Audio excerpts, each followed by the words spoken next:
এটা হচ্ছে ঝালকাঠির ঐতিহ্যবাহী শ্মশান ঘাট। দেখুন কত সুন্দর একটা জিনিস।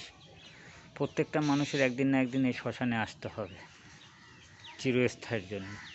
তাই বলি কিসের এত অহংকার আমাদের? কিসের জন্য অহংকার করি? তো 2 দিনের দুনিয়াতে এসে কিসের অহংকার করি?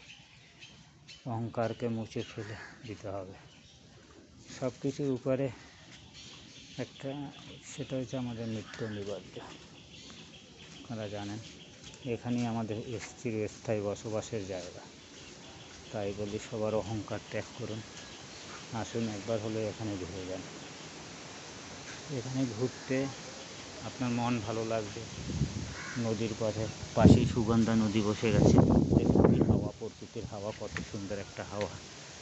বালির স্তূপ, সামনে একটা সুগন্ধা নদী, যে নদীতে প্রতিদিন হাজার হাজার নৌকা পার হচ্ছে, যে নদী থেকে হাজার হাজার শিপ পার হচ্ছে, যাচ্ছে এদিক ওদিকে। নদীর সেই হাওয়া মানুষের মন ঠান্ডা করে দেয়। আর এর পাশাপাশি রয়েছে আমাদের শ্মশান ঘাট, সে শ্মশানের মন্দির, যেখানে আমাদের দাহ করা হয়। এই দেখুন দাহর জায়গাটা, এখানে পুরোটাই সমাধি। তাই এত কিছু লড়াই না করে ওই দিনের দুনিয়াতে আমরা বাস্তবে কিছু ঈশ্বরের জন্য আমরা কিছু করি, ভাবি ঈশ্বর আমাদের কয়দিনের এই দুনিয়াতে নিয়েছে, কিসের জন্য আমরা বড়াই করতেছি?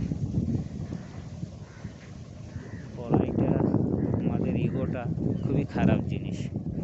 60 বছর হাইয়েস্ট হলে একটা মানুষ 60 বছর গড়ায় বা 70 বছর হতে পারে, কিন্তু আর যেখানে জায়গাটাতে দাঁড়িয়ে আছি শ্মশান ঘাট, সেখানে আমাদের বসবাস চিরস্থায়ীর জন্য। একবার আসলে না আর কোনোদিন ফিরে যেতে পারবো না।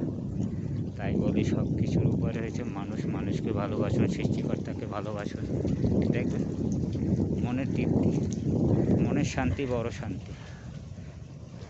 এই বলে আমি আমার কথা শেষ করলাম। আসুন আপনারাও একবার এসে ঘুরে যান এই শ্মশান ঘাট থেকে, দেখবেন মন ভালো থাকবে আপনাদের। এই শ্মশান ঘাটে ঘুরে আসলে না মন আপনাদের ভালো থাকবে, হিংসা দূর হবে, হিংসা থেকে মুক্তি পাবেন। দেখুন মানুষ, প্রত্যেকটা মানুষেরই আসতে হবে আজকে এবং কালকে। তাই বলি সবাই মিলে টুকিটাকি ভালো কাজ করার চেষ্টা করি, সমাজের জন্য কিছু করি, মানুষের জন্য কিছু করি, মানুষের জন্য ভাবি, তাহলেই আমরা মুক্তি পাব। মানুষ যদি মানুষকে ভালো নাই বাসতে পারি, তাহলে এই পৃথিবীতে কিসের জন্য আসলাম বলেন? 2 দিনের দুনিয়াতে, এই 2 দিনের দুনিয়ার জন্য এত কিছু লড়াই, এত কিছু, সব কিসের লড়াই, কিসের অহংকার, কিসের ইগো? সব ত্যাগ করুন, ভালোবাসুন, ফ্যামিলিকে ভালোবাসুন, সৃষ্টিকর্তাকে ভালোবাসুন। যেখানে চিরস্থায়ী থাকতে হবে তার নাম নিন, ভালো কিছু কাজ করুন এই পৃথিবীর জন্য।